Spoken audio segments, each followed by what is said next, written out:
ಅದರಲ್ಲಿ ಮೊದಲ ಬ್ಯಾಚ್ನ ಮತದಾನ ನಡೀತಾ ಇದೆ. ಶಾಸಕ ಬಸವರಾಜ ರಾಯರೆಡ್ಡಿ, ವೆಂಕಟೇಶ್ ಅವರು ಮತದಾನವನ್ನ ಮಾಡಿದ್ದಾರೆ. ರೆಸಾರ್ಟ್ನಿಂದ ಮತದಾನಕ್ಕೆ ಎರಡನೇ ಟೀಮ್ ಬರ್ತಾ ಇದೆ. ಆನ್ ದ ವೇ ಇದ್ದಾರೆ ಎಲ್ಲರೂ. ಆಲ್ರೆಡಿ ಇವರಿಗೆ ಸೂಚನೆಯನ್ನ ನೀಡಲಾಗಿದೆ, ಯಾವ್ಯಾವ ಶಾಸಕರು ಯಾವ್ಯಾವ ಅಭ್ಯರ್ಥಿಗೆ ತಮ್ಮ ಹಕ್ಕನ್ನ ಅಂದ್ರೆ ಮತವನ್ನ ಚಲಾವಣೆ ಮಾಡಬೇಕು ಅಂತ ಹೇಳಿ.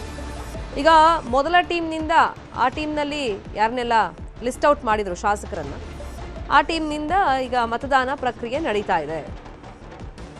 ರೆಸಾರ್ಟ್ನಿಂದ ಮತದಾನಕ್ಕೆ ಎರಡನೇ ಟೀಮ್ ಬರ್ತಾ ಇದೆ. ಒಟ್ಟು 5 ಟೀಮ್ಗಳನ್ನ ಮಾಡಿದ್ದಾರೆ. 5 ಬಸ್ನಲ್ಲಿ ಕಾಂಗ್ರೆಸ್ ಶಾಸಕರನ್ನ ರೆಸಾರ್ಟ್ನಿಂದ ನೇರವಾಗಿ ವಿಧಾನಸೌಧಕ್ಕೆ ಕರೆತರಲಾಗ್ತಾ ಇದೆ.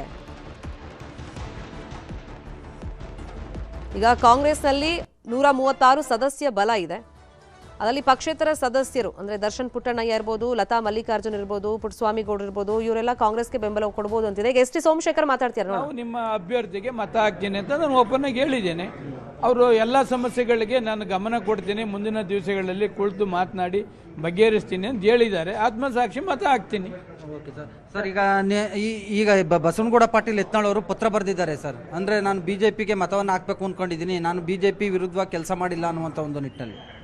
ಈಗ ಅವರೊಬ್ಬೊಬ್ರು ಆತ್ಮಸಾಕ್ಷಿ ಅವರು ಹೇಳ್ಕೊಂಡಿದ್ದಾರೆ. ಆ ಥರ ನಾನು ಲೆಟರ್ ಬರೆಯೋದು ಅಭ್ಯಾಸ ಇಟ್ಕೊಂಡಿಲ್ಲ. ನಮಗೆ ಕ್ಷೇತ್ರದ ಸಮಸ್ಯೆ ಇಂಪಾರ್ಟೆಂಟು. ಅವ್ರಿಗೆ ಮುಂದಿನ ಪಕ್ಷಕ್ಕೆ ಬಿಜೆಪಿಗೆ ಹೋಗೋಕ್ಕೆ ಅವರು ಇಂಪಾರ್ಟೆಂಟು.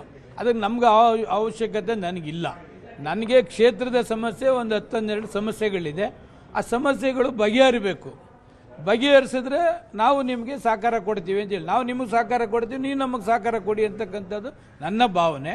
ಅದು ಒಪ್ಕೊಂಡಿದ್ದಾರೆ. ಮುಂದಿನ ದಿವಸಗಳಲ್ಲಿ ಸಹಕಾರ ಕೊಡೋ ವಿಶ್ವಾಸ ಇದೆ. ಆತ್ಮಸಾಕ್ಷಿ ಮತ ಹಾಕ್ತೀನಿ. ಕುಮಾರಸ್ವಾಮಿ ಅವರು ಕೆಲ ಕಾಂಗ್ರೆಸ್ ಶಾಸಕರನ್ನ ಸಂಪರ್ಕ ಮಾಡಿದ್ದಾರೆ ಅಂತ ಹೇಳಲಾಗ್ತದೆ. ಎಸ್ ಟಿ ಸೋಮಶೇಖರ್ ಅವ್ರನ್ನ ಯಾಕೆ ಸಂಪರ್ಕ ಮಾಡಿಲ್ಲ ಅಂತ ಗೊತ್ತಿಲ್ಲಪ್ಪ. ಸಹಕಾರ ಕೇಳಬೇಕಾಗಿದ್ದು ಅವರು ಕೇಳಲಿಲ್ಲ. ಅವರು ಕೇಂದ್ರದ ಮಂತ್ರಿ ಇದ್ದಾರೆ. ಕೇಂದ್ರದ ಮಂತ್ರಿಗೆ ಎಲ್ಲ ಕಾಂಗ್ರೆಸ್ನವರು ಹೋಯ್ತಾರೆ ಅನ್ನೋ ವಿಶ್ವಾಸ ಇರಬೇಕೇನೋ.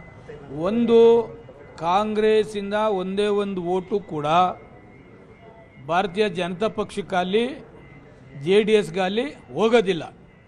4 ಗಂಟೆ ಮೇಲೆ ಚಿಂತನೆ ಮಾಡಿ ಯಾವ ಪಕ್ಷಕ್ಕೆ ಯಾವ್ಯಾವುದು ಓಟ್ ಹಾಕಿದ್ದಾರೆ, ಎಷ್ಟೆಷ್ಟು ಎಕ್ಸ್ಟ್ರಾ ಓಟ್ ಹಾಕಿದ್ದಾರೆ ಅಂತಕ್ಕಂಥದ್ದು 4 ಗಂಟೆ ಮೇಲೆ ನಿಮ್ಗೆ ಗೊತ್ತಾಯ್ತು.